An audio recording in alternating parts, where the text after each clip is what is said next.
ഉദ്ഘാടനം കഴിഞ്ഞിട്ടും താമസയോഗ്യമാകാതെ മുണ്ടക്കൈയിലെ സർക്കാർ ടൗൺഷിപ്പ് ആദ്യഘട്ടത്തിൽ കൈമാറിയ 178 വീടുകളിൽ ഇനിയും പ്രവർത്തികൾ പൂർത്തീകരിക്കാനുണ്ട്. കോൺഗ്രസ് പ്രഖ്യാപിച്ച ഭവന പദ്ധതിയുടെ നിർമ്മാണ പ്രവർത്തനങ്ങൾ എങ്ങും എത്തിയിട്ടുമില്ല. യുദ്ധകാലാടിസ്ഥാനത്തിൽ നിർമ്മാണം പൂർത്തീകരിക്കുമെന്ന് പറഞ്ഞെങ്കിലും പ്രവർത്തികൾ ആരംഭിക്കാത്തത് പുതിയ വിവാദത്തിന് വഴിവച്ചിരിക്കുകയാണ്. മാർച്ച് മാസം 1-നായിരുന്നു മുഖ്യമന്ത്രി പിണറായി വിജയൻ ദുരന്തബാധിതർക്ക് നിർമ്മിക്കുന്ന ടൗൺഷിപ്പിന്റെ ആദ്യഘട്ട ഉദ്ഘാടനം നിർവഹിച്ചത്. 178 വീടുകളുടെ താക്കോലാണ് അന്ന് കൈമാറിയത്.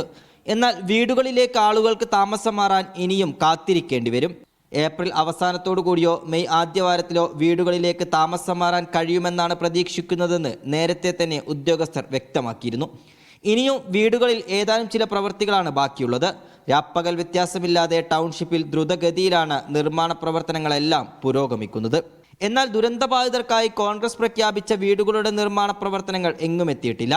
മാർച്ച് 26-ന് കൊട്ടിഘോഷിച്ച് തറക്കല്ലിട്ടെങ്കിലും ഏറ്റെടുത്ത ഭൂമിയുടെ സൈഡ് മറക്കുന്ന പ്രവൃത്തിയാണ് ഇവിടെ ആകെ നടക്കുന്നത്. യുദ്ധകാലാടിസ്ഥാനത്തിൽ 6 മാസത്തിനകം ആദ്യഘട്ട വീടുകൾ കൈമാറുമെന്നതായിരുന്നു കോൺഗ്രസിന്റെ പ്രഖ്യാപനം. താമസയോഗ്യമായില്ലെങ്കിലും ദുരന്തബാധിതർക്കായി സർക്കാർ നിർമ്മിക്കുന്ന ടൗൺഷിപ്പിന്റെ നിർമ്മാണ പ്രവർത്തനങ്ങൾ ദ്രുതഗതിയിലാണ് പുരോഗമിക്കുന്നത്.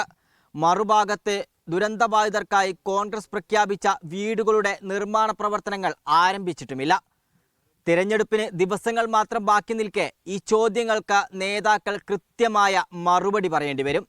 ക്യാമറ പേഴ്സൺ ജിഷ്ണു മീനങ്ങാടിക്കൊപ്പം ഫൈസ് നെടുമ്പാല, മീഡിയ 1, വയനാട്.